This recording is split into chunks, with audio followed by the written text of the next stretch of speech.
کہ اب یہ چور اور ڈاکو کی کوئی ہمیں تفریق تک کو پتہ چلے کہ اس ملک میں چور اور ڈاکو اور شریف آدمی، اچھے اور برے کی تمیز کا آج تک ہمیں نہیں پتہ چل سکا۔ جب یہ پچھلے دنوں 2017 سے یہ شروع کام ہو گیا تھا، 16 سے ہی بلکہ نواز شریف صاحب کے خلاف، تو میں نے قومی اسمبلی میں یہ بات کی تھی۔ میں نے کہا بات ہے کہ یہ وہی نواز شریف ہے جس کو آپ نے پہلے جنرل پرویز مشرف کا طیارہ گرا رہا تھا، اور ایک بہت بڑا قومی مجرم، بہت بڑا لٹیرا، بہت بڑا ایک دہشت گرد آپ نے بنا کے قوم کے سامنے پیش کیا، اور اس نواز شریف کو آپ نے جیل میں ڈالا، سزائیں دیں، آخر اس کے ساتھ مکمکا کیا، اس کو NRO دیا اور 10 سال کے لیے وہ چلا گیا۔ 10 سال بعد وہی شخص، وہی دہشت گرد، وہی جو آرمی چیف کا طیارہ گرانے والا، وہ قومی مجرم، وہ آ کے ملک کا وزیر اعظم بنا۔ آپ نے آصف زرداری پہ 7 سال جیل میں رکھا، دنیا کا بدنام زمانہ، دنیا کی کرپشن، دنیا کی لوٹ مار، دنیا کا لٹیرا سرے میل، وہ ساری گینگ، آصف زرداری اتنا بڑا لٹیرا، 7 سال کا مجرم 7 سال بعد رہا ہوتا ہے، وہ صدر پاکستان بنتا ہے۔ اس کے بعد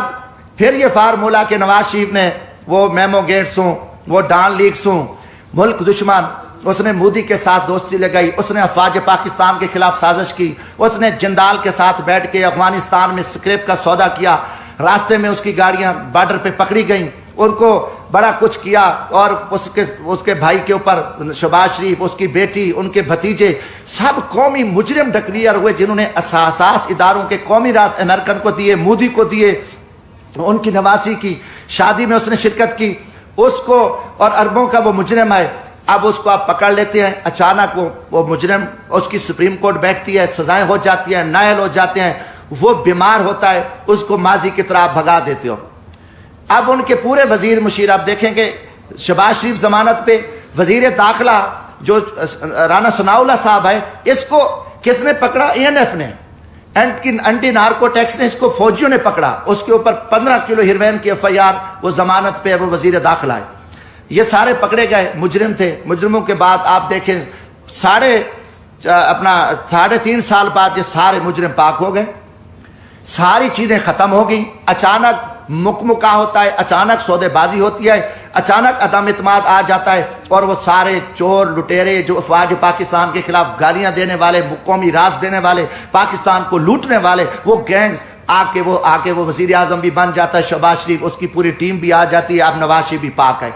یہ قوم کے ساتھ آپ مذاق چھوڑ دو، کم از کم میں پاکستانی ہوں، جمشید دستی کا جینا مرنا یہ ملک ہے، میں مزدور آدمی ہوں، نہ میرے اثاثے ہیں، نہ میری کوئی لوٹ مار ہے، نہ میری کرپشن ہے۔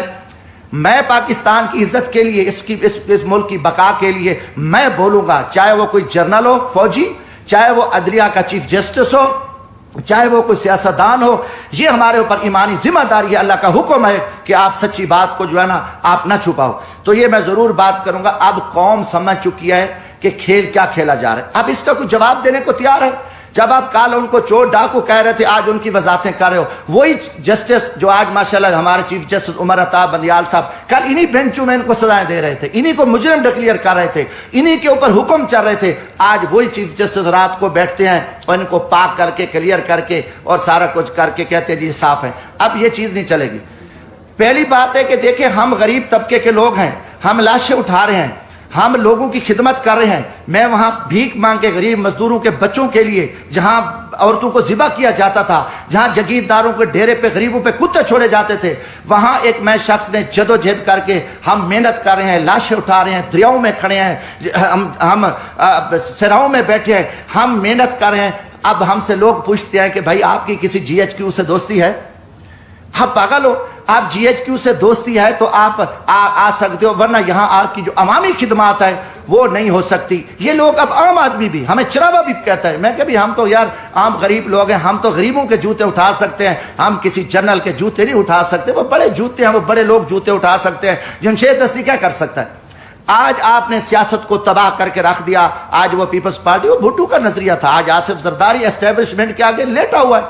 آپ نے ایک دروازہ کھولا ہے اور سیاستدانوں کو آپ کتے کی طرح خیرات ڈالتے ہو، اور وہ ارد گرد یہاں پھر رہے ہیں، عوام مر رہی ہے، لوگ ذلیل ہیں۔ اسلام آباد میں ایک تماشا لگا ہوا ہے، آپ نے نہ رمضان شریف کا کوئی تقدس کا خیال کیا، نہ آپ کو آپ کی عزت ہے۔ آپ ایک اقتدار کے ہوس کے پجاری ہیں، آپ ایک فرعونیت میں بیٹھ کے آپ پورے نظام کو تہس تہس کر دو، اٹھا دو، مار دو، جو کچھ کر دو، کوئی آپ کے سامنے بات نہیں کہا، ہم بولیں گے،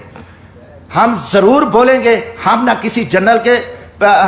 سے ڈرتے ہیں، نہ میں کسی سپریم کورٹ سے ڈرتا ہوں، میں اللہ کی ذات سے ڈرتا ہوں۔ ہم انشاءاللہ اس ملک کی بقا کے جہاں بھی ہمیں موقع ملا، آج بھی میرا دل زخمی تھا، کافی دنوں سے ایک جھوٹ چل رہا ہے، میڈیا کو بھی پہ بھی تماشا لگا ہوا ہے، کوئی کتنے لوگ میڈیا کے تھے جو کل کیا تھے، آج بیچارے کہاں کھڑے ہیں، کس مجبوری کے تحت کھڑے ہیں، کیا کیا معاملات ہیں، مگر قوم سمجھ چکی ہے، قوم جان چکی ہے۔ گزارش ہے میرے بھائیوں، حالات بڑے تنگ ہیں ملک کے، پاکستان ایک خوفناک خانہ جنگی کی حالت میں آ چکا ہے، ان کے آگے سب کچھ پڑا ہے، ان کے آگے اختیارات بھی ہیں، ان کی ٹیبل پہ کھانے ہزاروں چیزیں ہیں، سب کچھ پڑا ہے، مگر ان کو زمینی حقائق کا پتہ نہیں ہے۔ لوگوں کے آنکھوں میں خون نکل رہا ہے، ہر طرف ملک مہنگائی، بے روزگاری، لوٹ مار، ناانصافی، ہر پھنس چکا ہے۔ میں ایک زمین میں دیکھو، لیڈر بنتے نہیں ہوتے، لیڈر پیدا ہوتے ہیں۔ آپ جب جی ایچ کیو سے لیڈر بنا کے قوم پہ مسلط کرو گے تو یہ تباہی کریں گے، انہیں عوام میں کیا جا کے کرنا ہے،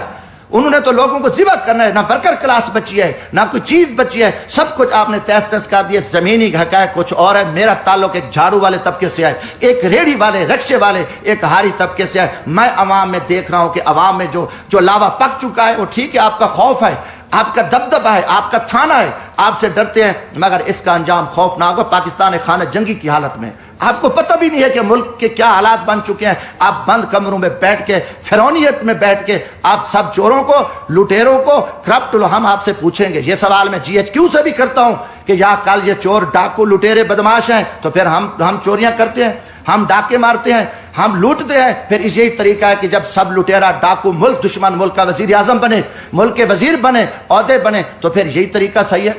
اب عوام کو، عوامی لوگوں کو، عوامی نمائندوں کو آپ ذبح کر کے آپ نے گیٹ نمبر 4 کھول کے پوری قوم کو ذلت اور رسوائی کے سامنے کھڑا ہے۔ ہم اس نظام کو نہیں مانتے، آپ جتنے چھپے رہو، آپ اس ٹائم بے نقاب ہو، قوم آپ سے سوال کرتی ہے، جمشید دستی پوری قوم کو نمائندہ ہے۔ میں عام آدمی میں آپ سے پوچھتا ہوں کہ یہ تماشے کیا لگے ہوئے، یہ کتنا عرصہ آپ نے